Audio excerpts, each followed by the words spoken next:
नमस्कार दोस्तों, स्वागत है आपका इंडियन अफेयर्स स्टडी में। अमेरिका के अलास्का में हुई डोनाल्ड ट्रंप और व्लादिमीर पुतिन की मुलाकात से बड़ी उम्मीदें थीं कि शायद रूस यूक्रेन युद्ध को लेकर कोई समझौता निकलेगा, लेकिन नतीजा वही निकला जिसकी संभावनाएं पहले से जताई जा रही थी। समिट पूरी तरह से असफल रहा। समिट में पुतिन ने ट्रंप को साफ कहा कि रूस अब काफी आगे बढ़ चुका है, उनकी सेना लगातार यूक्रेन के इलाकों पर कब्जा कर रही है। ऐसे में रूस केवल तभी युद्ध रोकने पर विचार करेगा जब उसे आधा यूक्रेन मिल जाएगा। ट्रंप स्वाभाविक रूप से इस शर्त को मान नहीं सकते थे। नतीजा यह हुआ कि कोई सीज फायर नहीं हुआ, कोई डील नहीं बनी और दोनों नेताओं ने बस औपचारिक हाथ मिलाए। पुतिन ने ट्रंप से अगली मुलाकात के लिए रूस आने का न्योता भी दिया। ट्रंप थोड़े नर्वस नजर आए और बोले कि सोच कर बताएंगे। हालांकि जाते जाते उन्होंने कहा, बहुत जल्द आपसे दोबारा मिलूंगा। पुतिन आमतौर पर अंग्रेजी कम बोलते हैं, लेकिन इस बार उन्होंने कुछ ही शब्दों में संदेश दे दिया कि रूस आज के समय बहुत आत्मविश्वास में है और अमेरिका के पास विकल्प खत्म होते जा रहे हैं। दरअसल ट्रंप की रणनीति थी कि भारत पर दबाव बनाकर रूस को कमजोर किया जाए। उन्होंने भारत पर भारी भरकम टैरिफ लगाए ताकि भारत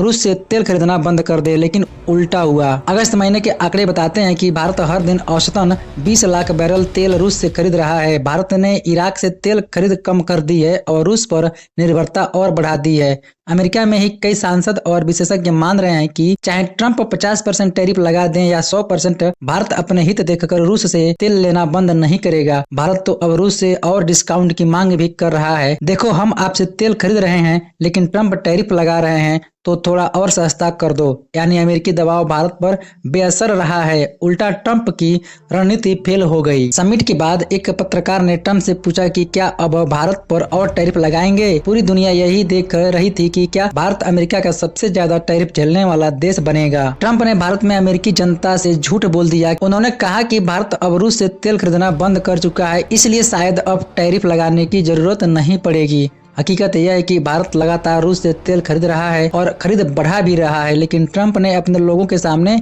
इसे जीत की तरफ पेश किया। अमेरिकी मीडिया और विशेषज्ञ साफ कर रहे हैं कि ट्रंप ने बहुत बड़ा ब्लंडर किया है। उन्होंने 25 साल की अमेरिका भारत डिप्लोमेसी को नुकसान पहुंचा दिया, सिर्फ इस उम्मीद में कि भारत झुक जाएगा। लेकिन भारत वह देश है जिसने न्यूक्लियर टेस्ट करने के बाद भी अमेरिकी प्रतिबंध झेले थे। ऐसे में कुछ टैरिफ लगाकर भारत को झुकाना नामुमकिन था। अब सवाल उठता है कि क्या एक और समिट होगा जिसमें ट्रंप, पुतिन और यूक्रेन के राष्ट्रपति जेलेंस्की साथ बैठेंगे। फिलहाल इसकी संभावनाएं बहुत कम हैं। यूक्रेन युद्ध जल्द खत्म होता नहीं दिख रहा है और पुतिन आधे यूक्रेन से कम पर मानेंगे नहीं। ट्रंप ने चुनावी वादों में कहा था कि वह रूस यूक्रेन युद्ध को रोक देंगे, लेकिन यह पहला बड़ा समिट भी नाकाम रहा। ट्रंप की आदत है कि वह अक्सर कह देते हैं, मैंने 7 युद्ध रोक दिए, 9 युद्ध रोक दिए, लेकिन असलियत में न तो यूक्रेन युद्ध रुका और न ही पुतिन पीछे हटे। हाल ही में ट्रंप ने दावा किया कि चीन के राष्ट्रपति शी जिनपिंग ने उन्हें आश्वासन दिया है कि जब तक ट्रंप सत्ता में रहेंगे चीन ताइवान पर हमला नहीं करेगा। लेकिन अगर कल को चीन हमला कर देता है तो ट्रंप की बची खुची विश्वसनीयता भी कम हो जाएगी। भले ही यह समिट असफल रहा, लेकिन इसका आयोजन अपने आप में ऐतिहासिक है। अमेरिका की धरती पर 2007 के बाद पहली बार रूस का समिट हुआ। जॉर्ज बुश के समय ऐसा हुआ था और 2015 के बाद पुतिन का यह पहला अमेरिका दौरा था। ट्रंप ने रूस को अपनी ताकत दिखाने के लिए F-22 फाइटर जेट और B-2 बॉम्बर भी प्रदर्शित किए, लेकिन पुतिन का रवैया और उनके विदेश मंत्री लावरोव की टी शर्ट पर USSR लिखा था देखकर साफ था कि रूस समझौते के मूड में बिल्कुल नहीं आया था। हाल ही में वायरल एक वीडियो में पुतिन एक बच्चे से बात करते हैं। बच्चा कहता है कि उसे भूगोल बहुत अच्छा आता है। पुतिन उससे पूछते हैं, रूस की सीमा कहाँ खत्म होती है।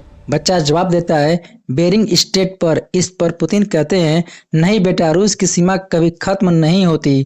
यह मानसिकता रूस की मौजूदा विदेश नीति को भी दर्शाती है। रूस विस्तार चाहता है और आधा यूक्रेन के लिए पीछे हटने वाला नहीं है। अलास्का समिट ने यह साफ कर दिया कि न तो रूस यूक्रेन युद्ध रुकने वाला है और न ही अमेरिका की रणनीति काम आई है। भारत ने अमेरिकी दबाव को झुककर नहीं बल्कि अपने राष्ट्रीय हित देखकर जवाब दिया है। ट्रंप ने जो टैरिफ लगाए उनसे रूस पर असर डालना तो दूर, खुद अमेरिका की डिप्लोमेसी कमजोर हो गई है।